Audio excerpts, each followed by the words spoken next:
اعوذ باللہ من الشیطان اللعین الرجیم بسم اللہ الرحمن الرحیم۔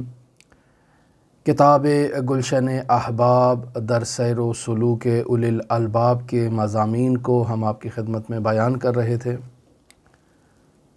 ہماری بحث اور گفتگو ایسے عوامل پر تھی کہ جو انسان کی زندگی میں بندش ایجاد کرتے ہیں یا انسان کی زندگی میں گشائش ایجاد کرتے ہیں، وسعت ایجاد کرتے ہیں۔ ان عوامل کا جاننا انسان کے لیے نہایت ضروری ہے تاکہ انسان اگر بندش کے عوامل سے خود کی حفاظت کرے تو اس کی زندگی میں جو مشکلات موجود ہیں ان کا خاتمہ ہو سکتا ہے، اور اگر انسان وسعت اور گشائش کے اسباب کو اپنے لیے فراہم کرے تو اس سے انسان کے لیے کشادگی ایجاد ہوگی، انسان کی زندگی میں جو مشکلات ہیں ان کا خاتمہ ہو سکتا ہے۔ آیت اللہ طہرانی نے یہاں اس کتاب میں کچھ عوامل کو بیان کیا جن میں عاق والدین، جن میں موسیقی، یہ انسان کی زندگی میں بندش کو ایجاد کرتے ہیں، لیکن یہاں ابھی وہ ایک ضابطہ اور ایک قانون بیان کرنا چاہتے ہیں تاکہ انسان متوجہ ہو جائے کہ اس قانون کے مطابق کون کون سے اسباب بندش کے اسباب ہو سکتے ہیں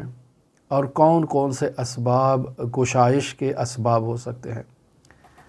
یہ جاننا انسان مومن کے لیے، انسان موحد کے لیے بہت ضروری ہے کہ وہ ان اسباب کو سمجھے، انہیں پہچانے، اور سیر و سلوک میں وہ مومن جو اللہ کی طرف سفر کرنا چاہتا ہے، عرفان الہی حاصل کرنا چاہتا ہے، اس کے لیے ان اسباب کا جاننا بہت ضروری ہے، چونکہ انہیں جانے بغیر وہ ترقی نہیں کر سکتا۔ اور یہ وہ عوامل ابھی بیان ہو رہے ہیں جو خود انسان کے اختیار میں ہے، ابھی ان عوامل کا ذکر نہیں ہو رہا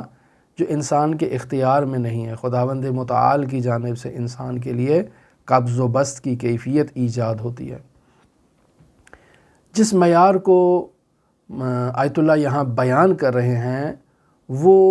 اطاعت ہے۔ خداوند متعال سورہ نساء کی آیت نمبر 59 میں ارشاد فرماتا ہے، بسم اللہ الرحمن الرحیم، یا ایہا الذین آمنوا اطیعوا اللہ واطیعوا الرسول واولی الامر منکم۔ اے ایمان والو، اللہ کی اطاعت کرو، اللہ کے رسول کی اطاعت کرو اور اولی الامر کی اطاعت کرو۔ پس اگر انسان مسافر اللہ اطاعت کی اس کسوٹی پر پورا اترتا ہے،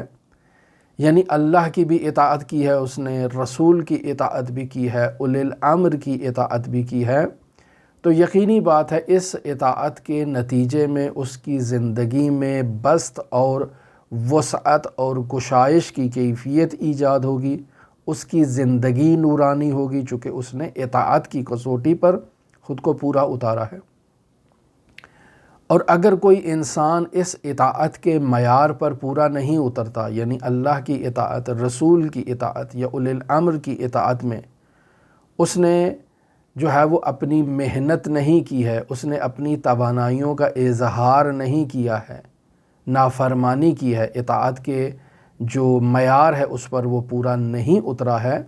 تو ایسے انسان کی زندگی میں بندش اور قبض کی کیفیت ایجاد ہوگی۔ بس خلاصہ کلام ہم یہاں بیان کر سکتے ہیں کہ اللہ کی اطاعت یہ انسان کے لیے نورانیت ایجاد کرتی ہے، اور اللہ کی نافرمانی، رسول کی نافرمانی، اولی الامر کی نافرمانی جو گناہ ہے اور گناہ کبیرہ ہے، یہ انسان کی زندگی میں بندش ایجاد کرتا ہے، اور یقینی بات ہے بندش کے آثار اس پر مرتب ہوں گے۔ یہاں ایک روایت حضرت امام زین العابدین علیہ آلاف و تحیت و ثنا سے آپ کی خدمت میں نقل کروں، جسے مصنف نے یہاں بیان کیا۔ یہ روایت در واقع مرحوم شیخ مفید رحمۃ اللہ علیہ نے اپنی کتاب العمالی کی صفحہ نمبر 29 پر اسے تحریر کیا، البتہ مصنف نے جو حوالہ دیا ہے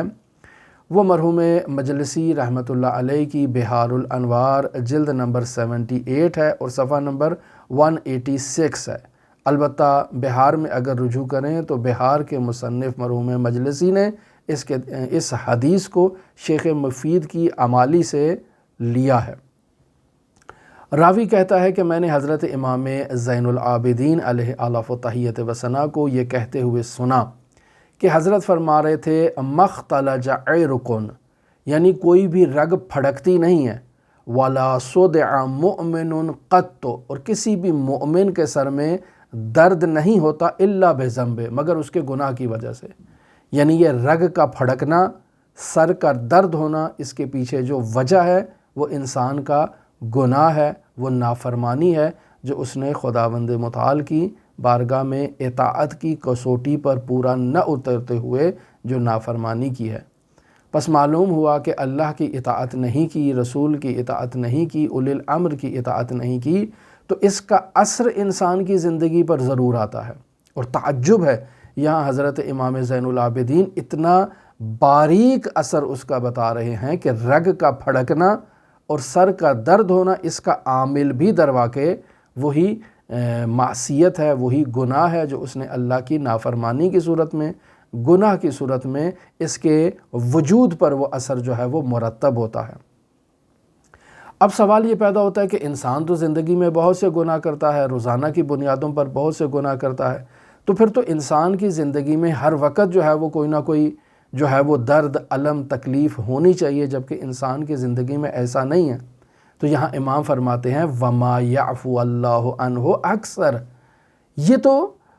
کوئی ایک یا دو گناہ ہے جس کی خداوند متعال نے جو ہے وہ پاداش میں، یا جس کے نتیجے میں انسان کی رگ پھڑک رہی ہے یا انسان کے سر میں درد ہو رہی ہے، جن گناہوں کو خداوند متعال نے درگزر کر دیا، چشم پوشی کر لی، ان سے جو ہے وہ اعراض کر دیا، وہ تو اکثر ہیں، وہ تو بہت زیادہ ہیں۔ مثلاً اگر انسان 20 گناہ انجام دیتا ہے، یہاں آیت اللہ نے بیان کیا بطور مثال کہ اگر 20 گناہ انسان کرتا ہے اپنی دن بھر زندگی میں، تو ان 20 میں سے اللہ 19 معاف کر دیتا ہے، ایک کے بدلے میں انسان کو جو ہے وہ اس مشکل میں، اس بندش میں مبتلا کرتا ہے، تاکہ یہ انسان مومن، یہ انسان جو ہے وہ اللہ کا بندہ اس چیز کی طرف متوجہ ہو جائے۔ اور اگر قرار تھا تمام کے تمام 20 کے 20 گناہوں پر خداوند متعال اس مومن پر جو ہے وہ بندش کی کیفیت ایجاد کرتا اور اس سے بدلہ لیتا، اس کا مؤاخذہ کرتا، تو پھر تو اس روئے زمین پر آپ کچھ بھی مشاہدہ نہ کرتے، تمام کے تمام انسان نابود ہو جاتے۔ کیوں؟ چونکہ بالآخر انسان جو اللہ کی نافرمانی کر رہا ہے یہ ظلم ہے، اور جو شخص بھی ظلم کرتا ہے خداوند متعال اگر اس کے ظلم کا اس سے مؤاخذہ کرے تو زمین پر چلنے والا آپ کو کوئی ظالم دکھائی نہیں دے گا۔ یہ خداوند متعال کی چھوٹ ہے، خداوند متعال کی رعایت ہے انسانوں کے ساتھ، کہ خدا ہر ظلم پر اس کا مؤاخذہ نہیں کرتا ہے، بلکہ اسے ڈھیل دی ہوئی ہے خداوند متعال نے۔ اسی نقطے کو اور اسی مطلب کو سمجھنے کے لیے اگر ہم سورہ نحل کی آیت نمبر 61 کا سہارا لیں تو خداوند متعال کیا ارشاد فرماتا ہے؟ خداوند متعال ارشاد فرماتا ہے وَلَوْ يُؤَاخِذُ اللَّهُ النَّاسَ بِظُلْمِهِمْ، کہ اگر اللہ لوگوں کے ظلم کی وجہ سے ان کا مؤاخذہ کرتا، وَلَوْ يُؤَاخِذُ، اللہ مؤاخذہ کرتا، کس کے مؤاخذہ کرتا؟ ناس کا، لوگوں کا۔ کس چیز پر مؤاخذہ کرتا؟ بِظُلْمِهِمْ، جو انہوں نے ظلم انجام دیا، جو انہوں نے گناہ کیا، جو انہوں نے نافرمانی کی، چونکہ ہر نافرمانی ظلم ہے۔ اللہ کی نافرمانی ظلم ہے، رسول کی نافرمانی ظلم ہے، اولی الامر کی نافرمانی ظلم ہے۔ پس اگر اللہ ہر نافرمانی پر مؤاخذہ کرتا اور ہر نافرمانی جو ظلم ہے اس کی سزا دیتا، خداوند متعال قبض کی کیفیت ایجاد کرتا، ما ترک علیہ من دابۃ، تو یہاں آپ کو کوئی دابہ، کوئی جنبندہ، کوئی متحرک چیز اس دنیا میں آپ کو دکھائی نہ دیتی، اور روئے زمین پر کوئی چلنے والا ہی باقی نہ رہتا، سب کچھ نابود ہو جاتا۔ یہاں دابہ سے مراد وہ ظالم ہے کہ جنہوں نے ظلم کیا ہے، ہر دابہ مراد یہاں پر نہیں ہے، بلکہ مراد وہی دابہ ہے، وہی جنبندہ ہے جس نے ظلم کیا ہے، جس سے مؤاخذہ کیا جا رہا ہے، چونکہ گناہ ظلم ہے، لیکن انسان اس ظلم کی طرف متوجہ نہیں ہے، اگر انسان توجہ کرے، غور کرے اور اس دنیا کے جو گلوب ہے اس کو اپنے سامنے رکھے، تو دنیا کا کون سا ایسا نقطہ ہے جہاں آپ کو ظلم دکھائی نہیں دے گا؟ کرۂ ارض کون سا ایسا نقطہ ہے جہاں ظلم نہیں ہو رہا؟ ہر جگہ گھڑی گھڑی، لمحہ لمحہ جرائم کا لوگ ارتکاب کر رہے ہیں اور جرائم کر رہے ہیں۔ انسانیت کا خون بہایا جا رہا ہے، خواتین کی عصمتوں کو لوٹا جا رہا ہے، عصمت دری کی جا رہی ہے۔ دنیا کے مختلف مقامات پہ ایسے جرائم اور ایسے مظالم ڈھائے جا رہے ہیں، خداوند متعال کی نافرمانی کی جا رہی ہے، الہی احکام کو، الہی اقدار کو اپنے پیروں تلے لوگ روند رہے ہیں۔ اگر تمام دنیا میں ہونے والے ان ظلموں کا، جو بہت بڑے بڑے مظالم ہیں اور چھوٹے چھوٹے مظالم جن میں آپ دیکھ لیں گے غیبت ہے، جن میں تہمت ہے، جن میں مومن کو اذیت کرنا ہے، مومن کو تکلیف پہنچانا ہے، البتہ یہ بھی چھوٹے نہیں ہیں، یہ بھی اپنی جگہ پر بہت بڑی معصیت ہے، بہت بڑا گناہ ہے۔ لیکن خداوند متعال اگر ان تمام جرائم کا مؤاخذہ کرتا تو زمین پر کوئی متحرک ظالم دکھائی نہ دیتا۔ تو پھر خداوند متعال کیا ارشاد فرما رہا ہے سورہ نحل کی آیت نمبر 61 میں؟ خداوند متعال ارشاد فرما رہا ہے لیکن اللہ نے انہیں ایک مقررہ وقت تک مہلت دے دی ہے، اور جب وہ مقررہ وقت آن پہنچے گا تو ایک لمحہ کے لیے بھی وہ مقررہ وقت پیچھے نہیں ہٹ سکتا، نہ آگے ہو سکتا ہے۔ وہاں اللہ تبارک و تعالیٰ نے اسی لمحے، اسی مقررہ وقت پر انسان کا مؤاخذہ کرنا ہے۔ لہٰذا پلٹتے ہیں واپس اسی حدیث کی طرف جو امام زین العابدین علیہ الاف و تحیت و ثنا جیسے ارشاد فرما رہے ہیں۔ تو امام فرماتے ہیں وَقَانَ إِذَا رَأَى الْمَرِيضَ قَدْ بَرِئَ، جب بھی امام زین العابدین علیہ الاف و تحیت و ثنا کسی مریض کو دیکھتے کہ جو اپنے مرض سے جسے شفا حاصل ہو چکی ہے، وہ شفا یاب ہو چکا ہے، قال لہو، تو امام علیہ الاف و تحیت و ثنا اس کو کہتے لِيَهْنِئَكَ الطُّہْرَ، تو اسے امام کہتے کہ گناہوں سے پاک ہونا تمہیں مبارک ہو، تو یہ مبارکباد اس کو دی جاتی، اور پھر حضرت فرماتے فَاسْتَعْنِ فِي الْعَمَلَ، اب دوبارہ سے اپنے عمل کا آغاز کرو، تم گناہوں سے اب معاف ہو چکے ہو، اللہ نے تمہیں معاف کر دیا ہے اس شفا کے نتیجے میں جو تمہیں تمہارے بدن کو حاصل ہوئی ہے، یعنی اب اس قبض کی کیفیت سے تم نکل آئے ہو، بست کی کیفیت میں تم داخل ہو چکے ہو۔ پس انسان گناہ کرتا ہے، انسان غیبت کرتا ہے،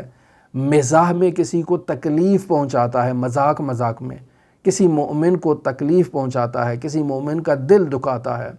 اپنے گھر میں اپنے بیوی کو، اپنے بچوں کو تکلیف پہنچاتا ہے، ایسے کلمات ان کے ساتھ کہتا ہے کہ جو تکلیف آور ہیں، زجر آور ہیں، اذیت آور ہیں، یہ سب گناہ ہیں۔ لیکن خداوند متعال ان تمام گناہوں سے سرپوشی کرتا ہے، بس اوقات انسان کو ان کا مواخذہ نہیں کرتا ہے، انسان کے لیے ان تمام کی بندش ایجاد نہیں ہوتی ہے، بلکہ کسی ایک عمل کی یا دو عمل کی انسان کی زندگی میں بندش ایجاد ہو جاتی ہے۔ اور اگر تمام گناہوں کی بندش انسان کی زندگی میں ایجاد کی جاتی تو پھر انسان جو ہے وہ زمین پر متحرک آپ کو دکھائی نہ دیتا۔ بس یہاں قبض اور بست کی کیفیت کو، یعنی بندش اور وسعت کی کیفیت کے اسباب کو اگر پہچاننا ہو تو یہاں معیار کیا قرار دیا ہے؟ اطاعت پروردگار ہے۔ اگر اللہ کی اطاعت کی ہے تو یہ وسعت ایجاد کرے گی انسان کی زندگی میں، نورانیت ایجاد کرے گی، اور اگر اللہ کی نافرمانی کی ہے تو یہ انسان کی زندگی میں بندش کو ایجاد کرے گا۔ اب انسان کی زندگی میں اگر بندش آ چکی ہے اور انسان چاہتا ہے اس بندش کا خاتمہ کرے، تو یہاں معیار ہم پہلے بھی بیان کر چکے کہ سب سے پہلا معیار یہ ہے کہ انسان اس بندش کے سبب کو اپنی زندگی سے باہر نکالے۔ اگر کسی انسان کی حق تلفی کی ہے تو اس کا حق ادا کرے، کسی کو انسان نے ناراض کیا ہے تو اس کو راضی کرے، کسی کی غیبت کی ہے تو رد غیبت کرے، یہ انسان کے لیے پہلا قدم ہے۔ اور اس کے بعد پھر آیت اللہ تہرانی یہاں 3 عوامل کو بیان کر رہے ہیں جنہیں کل ہم آپ کی خدمت میں بیان کریں گے۔ ہماری دعا ہے کہ خداوند متعال ہمیں نورانیت عطا فرمائے اور سیر و سلوک میں ہمیں عرفان حقیقی عطا فرمائے۔ اللہم صلی علی محمد و آل محمد وعجل فرج قوائم آل محمد۔